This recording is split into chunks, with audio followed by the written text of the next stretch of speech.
barely fit up here with a dually, and then there's nowhere to turn around. So that's why they hired me to come over here. We're hoping we can make a turnaround spot a little bit more feasible and not a pond. A couple more corners. Tight.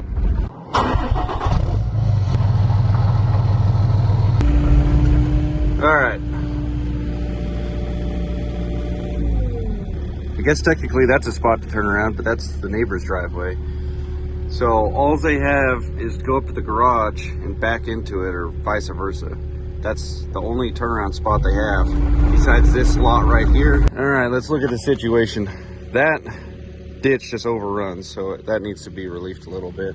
I could honestly go around all over town just making ditches flow. For some reason, that's satisfying. But let's look at what we got going on here.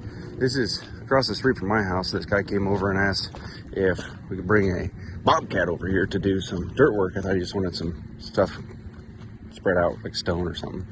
But the more I looked at it, I was like, this is a job for an excavator, especially a tilt rotator.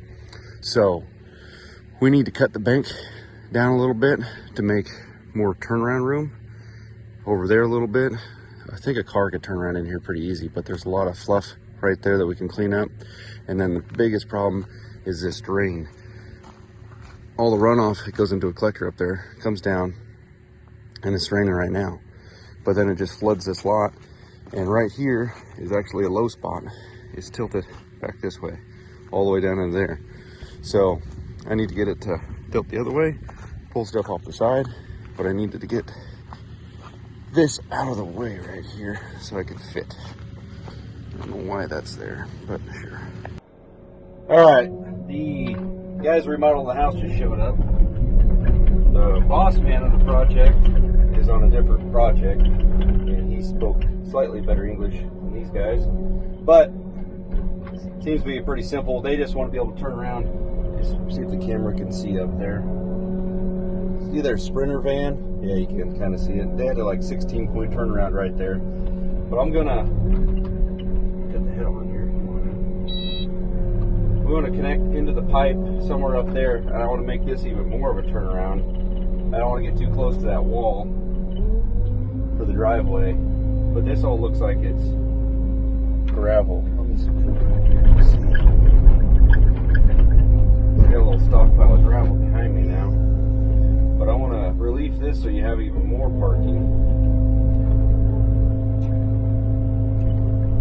Is this gravel? Nope, just a layer of junk on it. So it's kind of funny. We're running a buddy's skid steer at my house doing some mulching, just testing out the machine. Boss man from this project saw it and came over and he's like, hey, I need that over across the street. How much? To run it. So I come over here and look at it, and I'm like, man, this is a perfect job for the tilt rotator. So I tell him my hourly, and just so happened to be one of my buddies did some excavation work here before with his smaller skid steer, I think. I don't know. He's got a 12 and then he's got like a 6. But he said my price was double the price of my buddy's. I said, well, yeah, this machine's twice the size. No disrespect to the other machine. And then I got a tilt rotator on it. It's like, well, I can get this job done in half the time, theoretically, and a lot more efficient. The skid steer will tear up the whole area. Even with a regular excavator, you tear it up more because you're tracking around trying to get the right angles. This thing just sit and spin. You got the magic touch.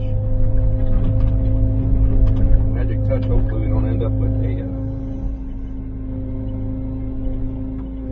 water line.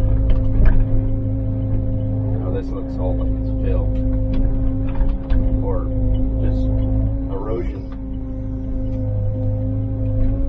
But anyway, my hourly is twice as much as half the size machine. Still got the job, so I thought that was kind of a win. As it should be. And get one of these and not charge for it.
Ah, well, talk about dropping the ball. I apologize, guys. I did not realize the camera had died, and I did not capture installing the culvert pipe. I was honestly looking forward to seeing that myself because that was a fun little section we did.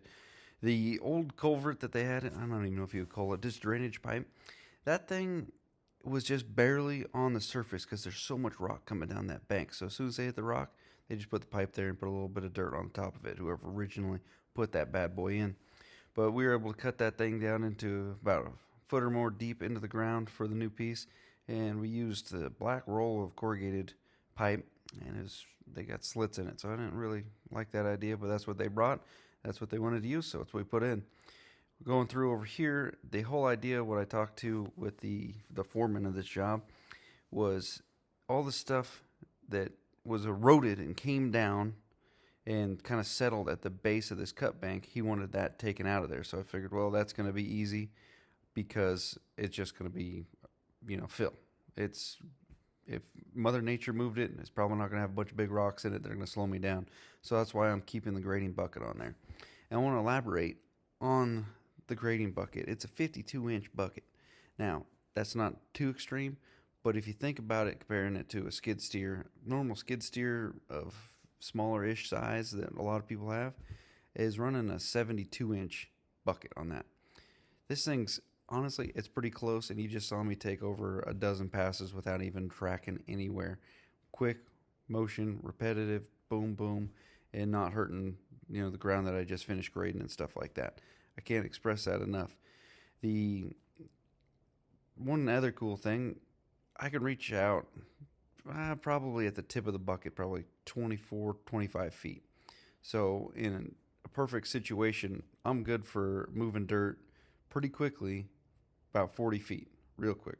Just shoveling it back and forth, just one side to the other. You can't get that with a skid steer. So I'm just, I never really tried to calculate, what I need for this machine, what I'd like to get for this machine, and compare it to a skid steer like they originally wanted on it. I don't know how a skid steer would even really get anything that I've got done today, as far as you can go up to the bank and you can slide into it as hard as you can, trying to get a good cut out of it. But then when you run into the rock, you can't do much about that. You switch buckets and then just sit there and pry on it. That's what I have to do. I had to switch buckets. It would have been nice if I had the frost tooth. I might have been able to pop out a couple more of those rocks that were in the bank. But we got what we needed to get done. I'm happy about that. Smooth this all out. That grading bucket, when you turn it sideways like that, oh man, it's just cool. Once you get the hang of the tilt rotator, and I don't think I'm very efficient at it compared to some guys. I think I'm still pretty much a noob, but I'm very much enjoying how this thing operates and how quickly you can get jobs done.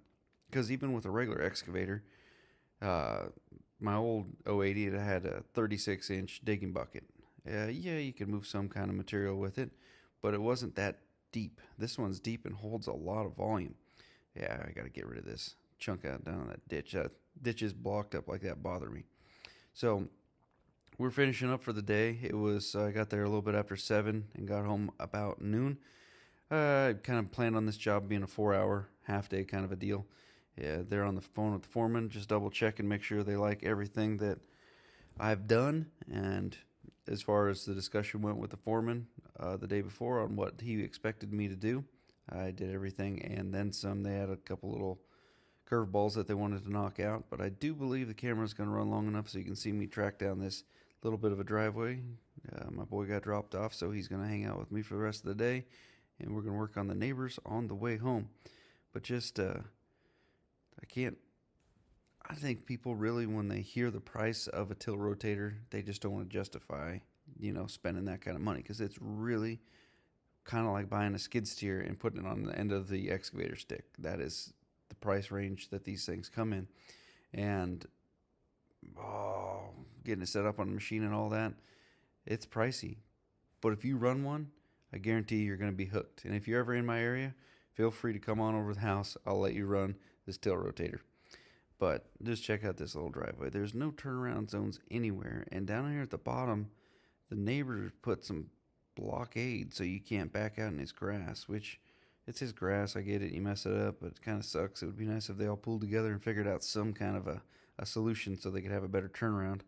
I think it comes into county regulations for a fire truck needs to be able to access in certain situations, but you got me. Anyway, we're going to fix up my buddy Austin's driveway right here just a little bit. It is pretty much turned into a river right there, and I think a lot of his gravel got pushed out into the road, and one of the other neighbors came through with a Kubota wheel tractor and took it over to his house, I guess. Thought he was cleaning up the the private road, but I'm going to try and harvest as much as I can off this shoulder without taking the bucket out of the tilt rotator so that I could do a little bit extra. There's just not enough material here to really make it happen, but it is what it is. We tried to help him out.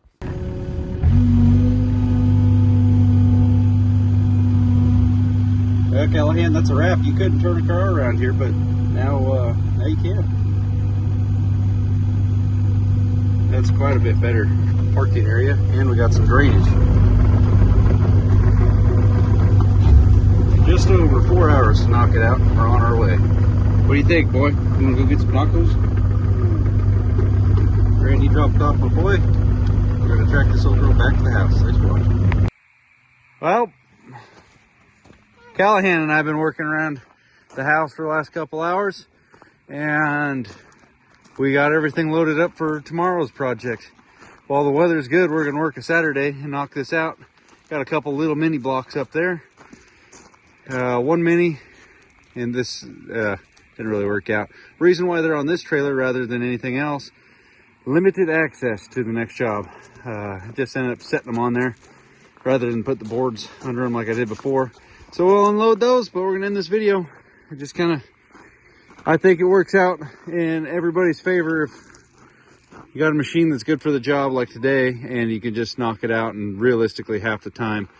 I don't know what I would have done with like a skid steer or a wheel tractor there, since I had to dig about 60 feet worth of culvert and, you know, one thing after another that was knocked out, that the Engcon just completely tackled. That machine is just something else. The AC wasn't working. Had to recharge that. I guess we bought it last winter. I don't remember. Didn't use it that much during the summertime, of course. But thank you guys for watching. I need to charge this bad boy up for tomorrow. Where'd Callahan go? There he is. He's just having a good old time. That boy is just becoming a man like in 8 minutes time. I don't even know. That boy is growing up quicker than anything. Helpful little kid. Careful.